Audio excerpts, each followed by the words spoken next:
Today's critique examines a deeply passionate investigative dossier, arguing that Israel's military and intelligence elites undermined the democratic civilian government through a quiet ideological rebellion before, during, and after October 7th. Bypassing genuine military doctrine to immediately assert political subversion weakens the analytical credibility of this dossier. Right, let's jump straight into that. Yeah, I mean, the material makes a really detailed case for a systemic subversion of civilian authority. But there's a big structural weakness in how the author frames the opposing side. By immediately portraying concepts like the military's miscalculation doctrine on the night of October 7th, or even the high command's push for a hostage deal, purely as politically motivated conspiracies to unseat the prime minister, it overlooks the actual military doctrines and resource constraints that typically drive those exact decisions. Which kind of makes the analysis read as a bit one-sided, you know? Exact. It allows a skeptical reader to easily dismiss the claims by just pointing to standard military operating procedures. Well, I was reading the 3 a.m. timeline with the green sardine source reporting those late-night mosque gatherings, and honestly, jumping straight to the conclusion that this was some deliberate cover-up to maneuver against the political echelon, it lost me a bit. Yeah, I can see that. Building on that point, is there a risk that by assuming a deliberate cover-up or political maneuvering at 3 a.m., we actually weaken the case compared to just illustrating a sheer, devastating institutional hubris? Oh, it's a massive risk.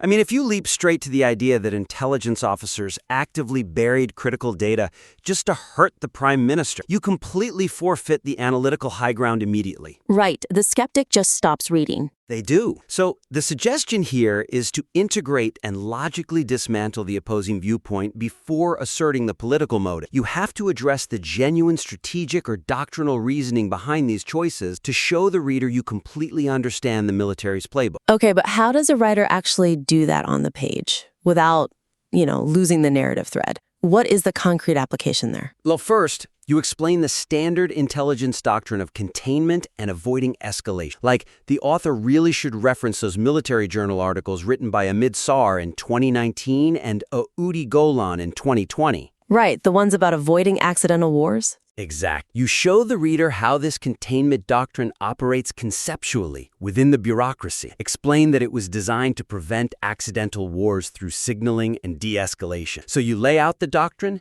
and then, only then, you argue how it was disastrously misapplied to bypass the prime minister when that specific 3:30 a.m. intelligence came. So you show how a legitimate theory mutated into an ideological blinder. Precisely. You give them the benefit of the doubt on their doctrine and then show how it failed. But mechanically speaking, if an author pauses a tense minute-by-minute timeline of the night of October 7th to summarize a 2020 military journal article, doesn't that just completely kill the narrative pacing? I mean, it can if handled like a text, but the trick is to weave the doctrine into the action. You don't pause the story. You describe the decision makers in the room leaning on this specific doctrine as a psychological crutch. Oh, I see. Yeah. You frame the doctrine as the lens through which they're misinterpreting the green sardine intel in real time. Then, maybe in a brief footnote or a really condensed transition sentence, you cite the 2019 and 2020 articles as proof that this wasn't an isolated mistake, It was an ingrained institutional mindset. That makes a lot of sense. You establish immense credibility by proving you know why they think they are right before proving why they're terribly wrong. Exactly. So how does this strategy apply to the later chapters? Like the ones discussing the military's push for a hostage deal and an end to the war? It's the exact same dynamic. The text currently frames the general's push for a hostage deal purely as a political tool to enforce a permanent ceasefire and declare a false victory over the civilian leadership. Right. But to make that argument impenetrable, the author first has to acknowledge the genuine military reality of troop exhaustion. Yeah, because military correspondents like Nir Davory and Yoav Limor were actively reporting on the severe burnout among the regular and reserve forces. I mean, the physical toll on the troops was a highly documented reality. And ignoring that reality just makes the author look biased. The writer needs to openly acknowledge the incredible physical and logistical toll of an intensive campaign. Like, integrate the reporting from Devori and Limor, validate that the exhaustion is real. And once you validate the tactical reality, then you pivot. Yes, exactly. You pivot and argue that the high command is utilizing this real exhaustion not as a tactical problem to be solved with, say, rotation or new recruitment, but as a political lever to force the civilian government's hand. When you establish that you see the whole board, including the valid counterarguments, your actual thesis becomes devastatingly sharp. It really does.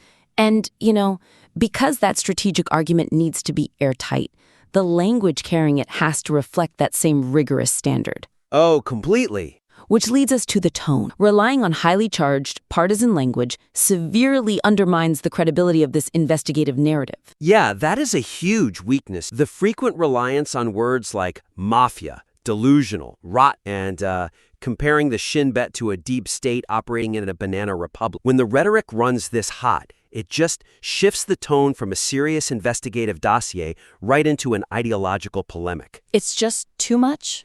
Way too much. It totally distracts from the genuinely shocking nature of the compiled facts. It's a bit like a lawyer in a courtroom, If the evidence is genuinely explosive, you don't need to pound the table. Sometimes pounding the table actually makes the jury think you don't have the goods. That lawyer analogy captures the exact psychological dynamic at play here. The target audience for a piece like this isn't the person who already agrees with the author. It is the skeptic. Right. And when a skeptical reader sees a phrase like deep state, it acts as a filter. They immediately build a defensive wall because they feel like they're being manipulated by a partisan actor. So what is the fix here? Just strip the adjectives? Basically, yeah. The suggestion is to calibrate the tone by letting the stark, documented timeline create the outrage, rather than explicitly telling the reader to be outraged. You need to adopt a clinical, almost forensic investigative register during the evidentiary section. Let's look at a specific paragraph then.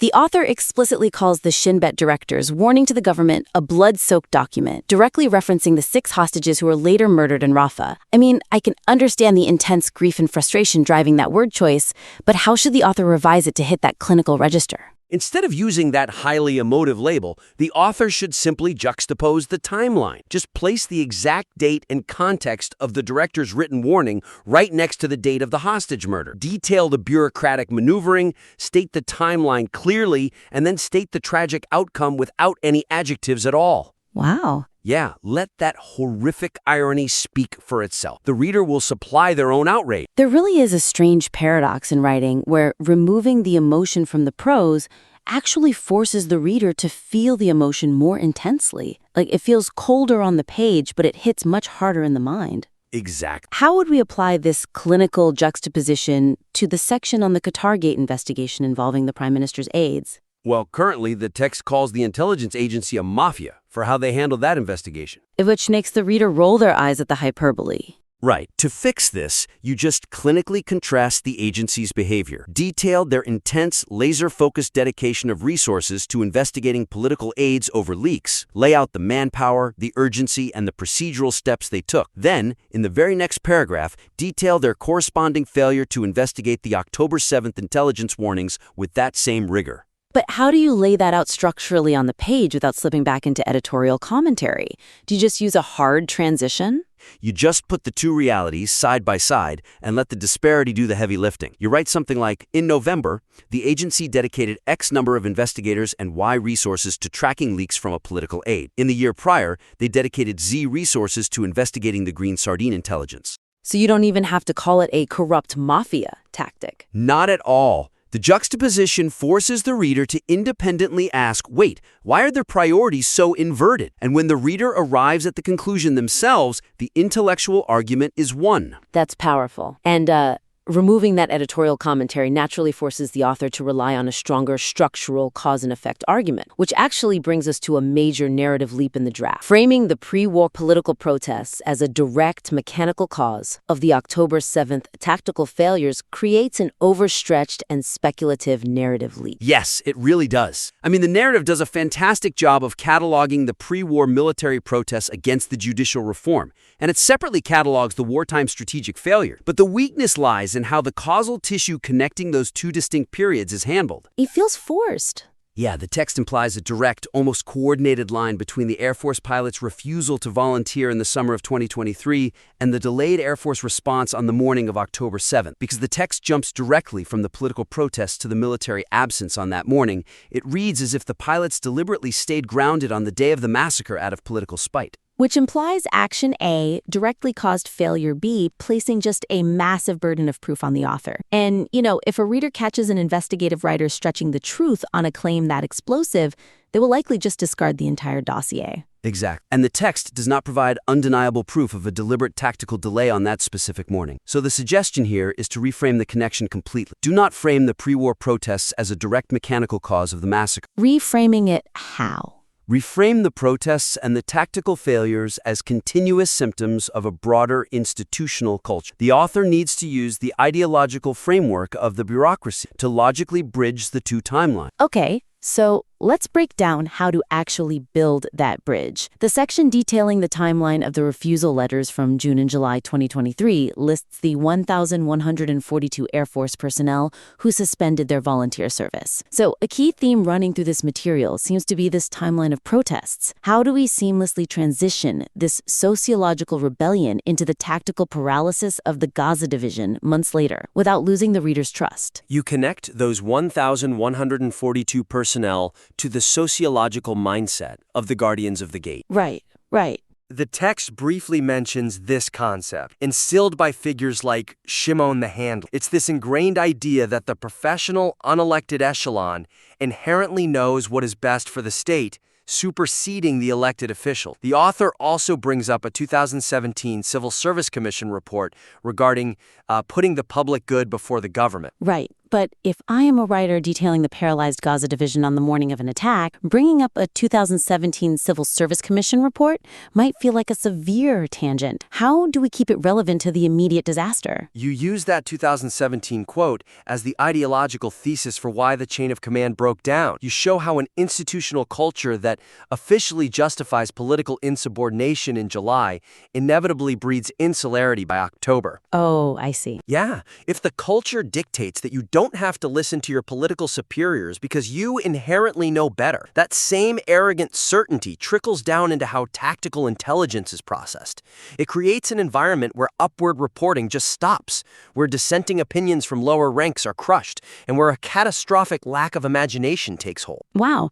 Looking at it from the perspective of the lower-ranking officers on the border, like the observers who are actively trying to raise the alarm, if they operate within a system where their own generals openly defy the cabinet based on ideological supremacy, the entire concept of a rigid chain of command becomes somewhat subjective. That is the exact dynamic the author needs to explore. By tracing the sociology of the rebellion, you show how a culture of ideological supremacy paralyzes a military apparatus from the inside out. Yeah, it makes perfect sense. You don't need to make the indefensible claim that a specific pilot delayed his flight on October 7th. You just have to show that the system was so busy viewing itself as the political savior of the state that it fundamentally forgot how to function as an army. That is a profound, defensible, and honestly devastating argument. It really is. It elevates the critique from a conspiracy theory to a deep organizational autopsy. Which is exactly what this material has the potential to be. I mean, the raw data is incredibly rich and meticulously compiled.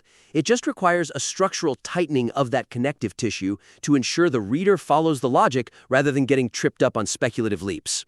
Absolutely. Well, this has been a deeply insightful look at the mechanics of investigative writing. To quickly recap the 3 actionable takeaways for the listener. First, integrate and dismantle standard strategic counterarguments like military doctrine and troop exhaustion before asserting political motives, ensuring the thesis is analytically robust. Second, cool the rhetorical temperature. Drop the charged buzzwords and let the clinical juxtaposition of stark facts persuade the skeptical reader. And third, reframe the link between the pre-war protests and the October 7th failures as a shared cultural symptom of an unaccountable elite rather than a direct mechanical conspiracy. Spot on.